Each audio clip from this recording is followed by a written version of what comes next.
We're here today in lovely Ridgewood, New Jersey, to look at a house that was built in 1912, where the homeowner wants to replace his siding. He has 4 layers of roof up there, so he's got to tear that off as well, and he wants new windows.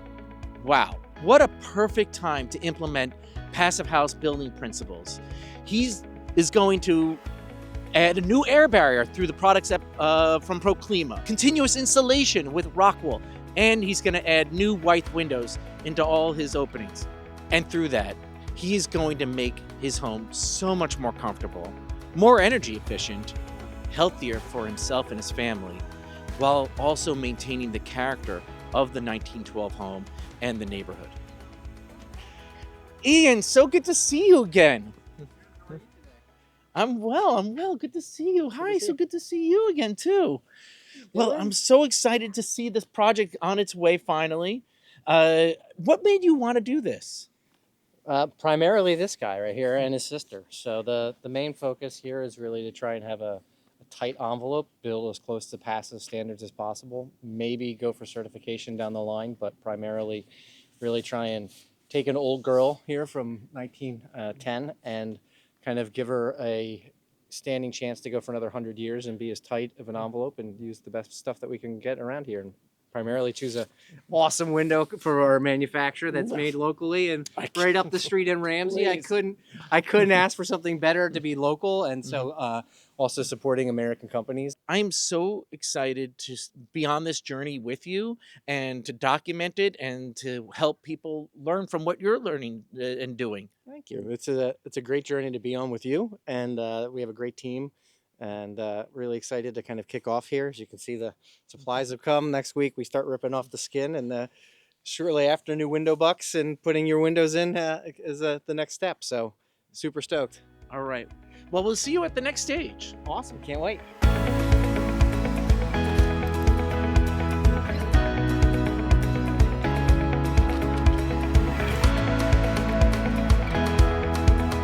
Wow, a lot has happened since I was last here.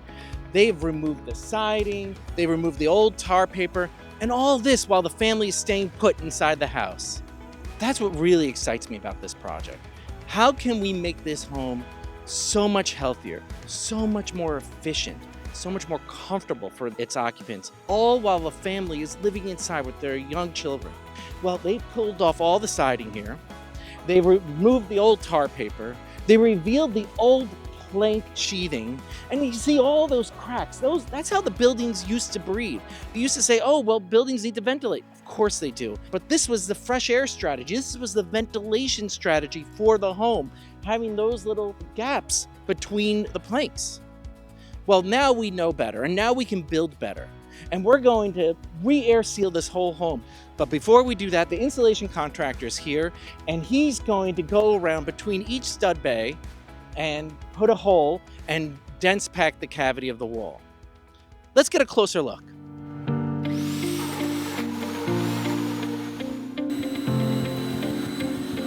Dense packing an existing home is really a balance between art and science. The technician needs to be well trained. How does he know he's achieving the right density? You put too little, you'll get settlement. You put too much, you start blowing the old plaster inside the house. Well, they have to be very careful. They have to pay attention to the flow of material that's going through the hose, and they have to listen carefully.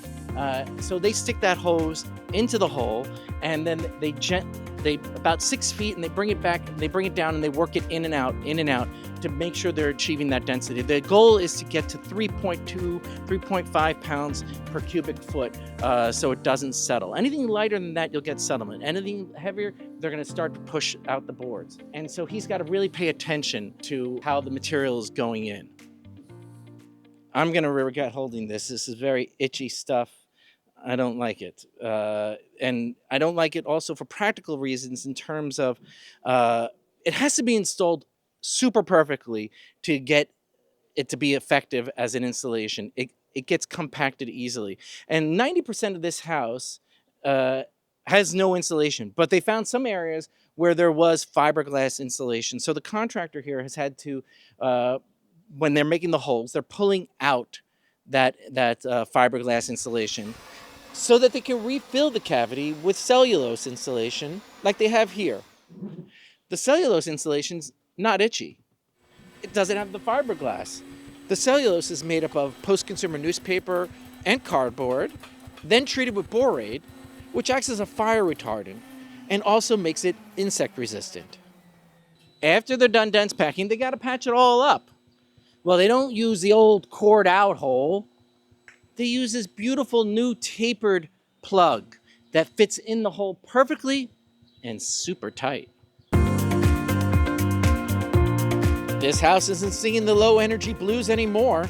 It's all wrapped up in this adhesive membrane that makes it airtight and watertight. Self-adhering membranes. There are a few different companies that make them. One is blue, and the other one is bluer.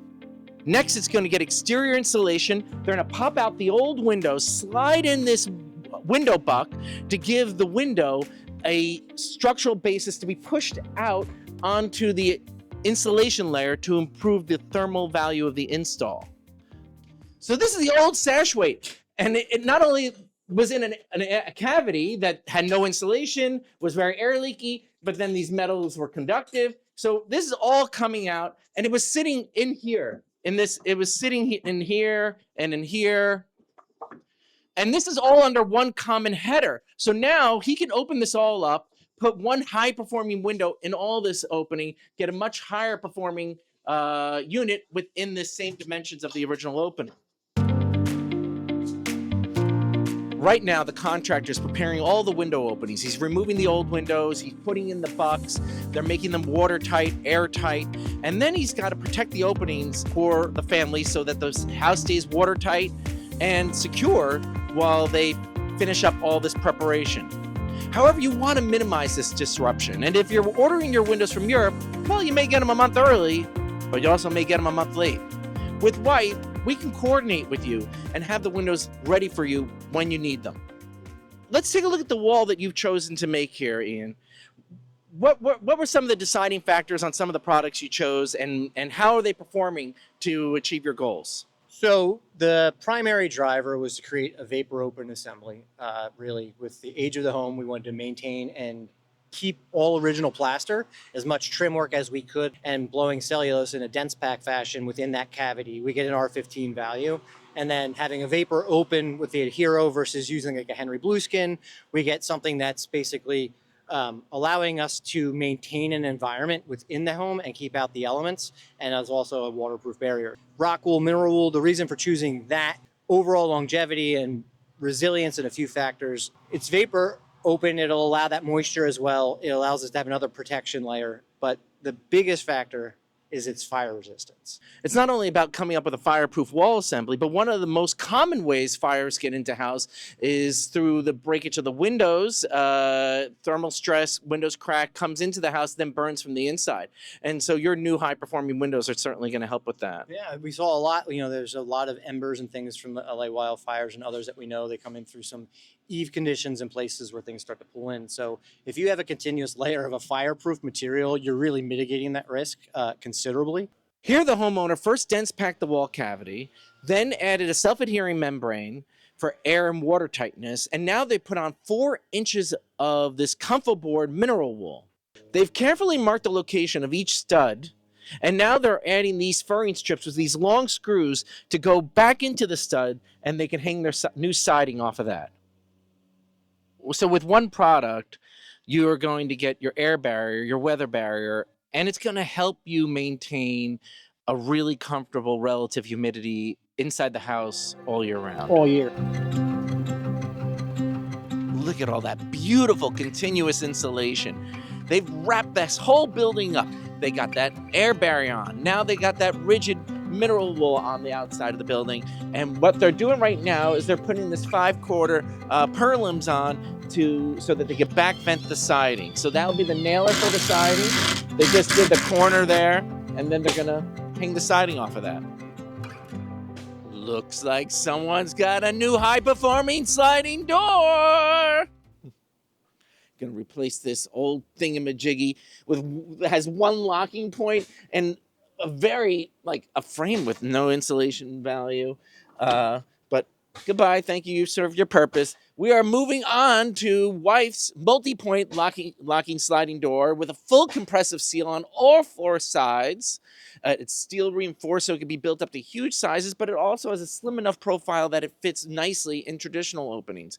And it has the same kind of structure as our window, those little honeycombs that make it insulative, also in the sliding door. So you got great thermal performance, a multi-point locking for air and water tightness. Ian's going to love this door. I'm here with Don from DJR Renovations. He's the GC on this project. Thanks so much for joining us. You're very welcome. Now, you have traditionally been you're more of a traditional GC, but you've seen your customers coming to you with these kind of wackier details and Yes. such. And Yes, it started 5 years ago with Jacob. We did the first one in Glen Rock, and then it's evolved since then.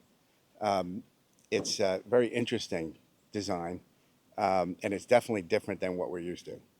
For years, we did, everything was make sure everything is vented right. Now, nothing is vented. making the building It's the airtight. opposite. It's the exact opposite of what we've been telling guys to do and what we've been told to do. So there's a bit of a friction there, like it's a little unnatural, but it's definitely getting adapted. It's starting to make a lot of sense. A lot of GCs say, hey, listen, I've got my business. I know how to price things. Why would I want to take on these funnier details and get into a whole bunch of unknown and take that risk of doing a project that's different from the way you're used to building? Why did you want to take on that risk? Honestly, I always had a challenge when architects had new designs or new things. I always felt up to the challenge to try these things. This technology works. I was definitely skeptical coming in because the material was all new, and the way we fasten it But seeing Jacobs now 5 years later, it looks like we just finished it. And now that you've kind of built a specialty in working in this high performance style, do you find that it's actually bringing business to you? Yes, definitely. People are definitely looking for ways to save on energy and save energy costs and the repeat. They're willing to lay out a little more now and a little less every month. And what are some of the things like that you noticed when you were building the projects and you say, oh, wow, this building feels a little different than the ones I've built before? When for the first time when you go inside and the installation is done and the application is done, it doesn't have to be, the siding's not on, the roof's not on. You go in and you see people talking and you can't hear them. You cannot hear them. You can't hear weather. You can't hear wind. And it's good and bad, but you can't hear what's happening. It's more like a TV screen. The windows become TV screens. It's just very quiet. But in 1 second, you open it and you're outside. So it's very cool. It's funny. I always say that's the first thing that I noticed when I first visited passive houses in Europe, was that we have this like kind of sonic background that's weighing on us all the time. And when you go inside a passive house, it's just like lifted. Do you keep one guy on your team and say, hey, listen, you are the air barrier guy? Vinny's my foreman. When he comes back, he's going to, in the attic, there's all kinds, at every seam, we're going to spray foam every gap. So he will do that. And then he will also spray foam the windows. This way, one guy does that. What about procuring the different products? Was it difficult, or are they readily available? Now they're much more readily available. Everything seems to be common. But I'm sure it was a nightmare trying to find these European-style windows made here in the USA. Yes, I haven't seen them before until now. There was a German manufacturer that we had, and one sash came broken. It was actually 4 months before we could replace it. Oh my gosh. So that was my only experience with these types of windows until yours. And then we haven't had a negative experience with these windows. It's a great community. It really is. You have great support, and it's appreciated. Look at those beautiful windows in Ian's building. I am so excited to see them finally get installed. And what's also nice to look at is on the top floor, they have not gotten to put the exterior insulation on yet. And you can see that the window's popping out a little bit. Now, why is that? Because they want the window to be in line with that exterior insulation to reduce the psi value of the install. Psi value? What the hell is psi value? Well, when you install the window, there is the thermal value of that install. And so the psi value is telling you how much energy is going to be flowing through that install. Oh, that must be good to know, to make sure my install is performing as well as the window itself. Absolutely, you've got it. Above the exterior insulation, they're putting these furring strips to then hang the siding from this, and then it becomes a back vented rain screen assembly. So that's going to increase the longevity of the siding. It's going to help with the drying of the whole wall assembly. But you also want to be careful when doing this kind of detail that you provide an insect screen as well, so that there's no chance for the insects to get behind your rain screen. When you get your new white window, each window comes with a removable sticker. But before you remove this sticker, take a look at it. It has a picture of the window that shows you the shimming pattern. It has a QR code for the install manual where you have all the latest, greatest technical information. And then you also have a QR code of a video on how to install the window, instructed to you by a really smart, super witty guy. Well, now let's take a look at how they shim the window here. So we want to shim the window at the lower hinge and the upper handle side. And that's where we're really going to put all the tension. We're going to square the window up in that opening from that upper handle, lower hinge. You see that shim here, and you see that shim right there. And they're squaring the window in that way. We do the same exact shimming pattern in the factory inside the glazing pocket. So we're counter shimming the glass so that it's lifting the glass up so that it's not dragging when you open and close the window. And look how nice that opens. This is so exciting. This is the last window for the project going in.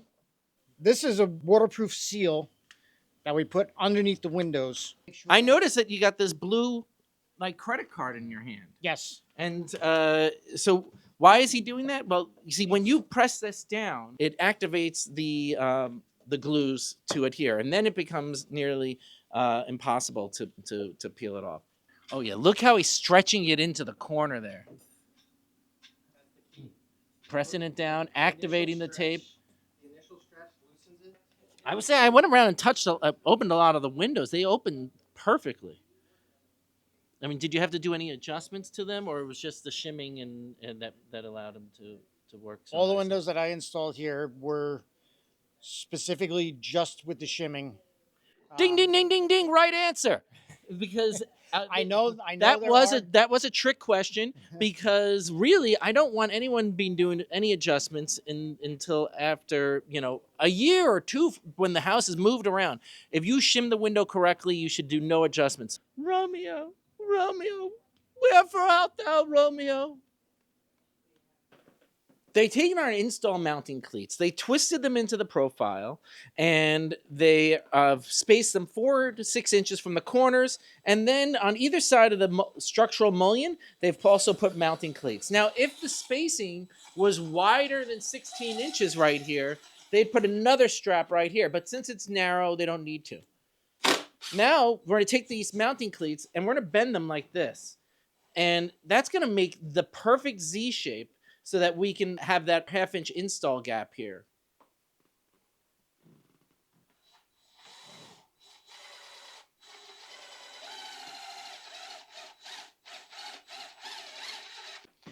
This is going to allow us to secure the mounting cleat directly to the structure and then have the space to do our shimming and additional insulation in that install gap. So many folks like to choose a spray foam to put in that install gap. It's really super handy to have that spray foam because it expands to fill in and it gives you additional insulation. It helps with air tightness. Be sure to buy the one that says window and door on it because it has less expansion than your traditional spray foam. If you buy a traditional spray foam and put it in that opening, it's going to actually have so much pressure, it's going to expand and it's going to hinder the operation of your window. Vinny, do you have any tips and tricks for when you're spray foaming? The best way to do this is in layers instead of trying to fill the gap in one shot. Whatever the gun does, let it sit, harden, and then do another layer. It's the best way instead of trying to do it all at once. I think that is actually great advice, and I noticed that in a few windows, that it wasn't completely filled because you were letting it have time to expand, and you're going to come back and do another pass. That's the best way to do things when we do install any kind of windows. So, And then, don't forget the obvious, tape the window on the outside first. Otherwise, you'll just be spraying all over the place.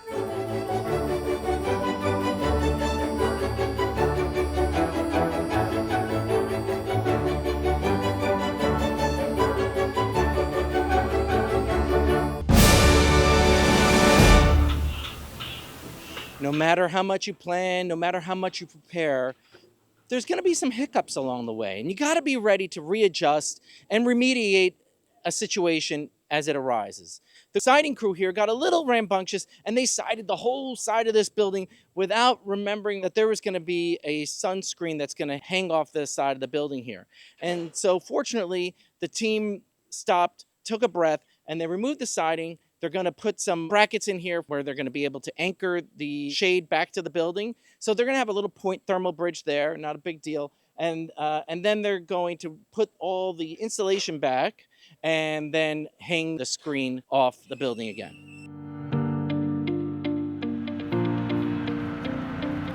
Super exciting day here over at Ian's project. They're going to do their blower door test. He has spent a lot of effort making his envelope airtight. And now they're ready to retest that and see what his airtightness levels are. When they initially tested, he had 13 air changes per hour. What do you think he'll get today? Oh, dude, it's the serve. All right, there we go. So I'm holding it -50 Pascal. So 1103. That's pretty good. This was your passion project. But how does your family feel about it now that they had to live through the whole rigmarole of the deep energy retrofit while being in place? Is it worth it, or they want to, strangle you? No, I think overall everybody is very happy. I think, with a slew of different factors have improved in this home.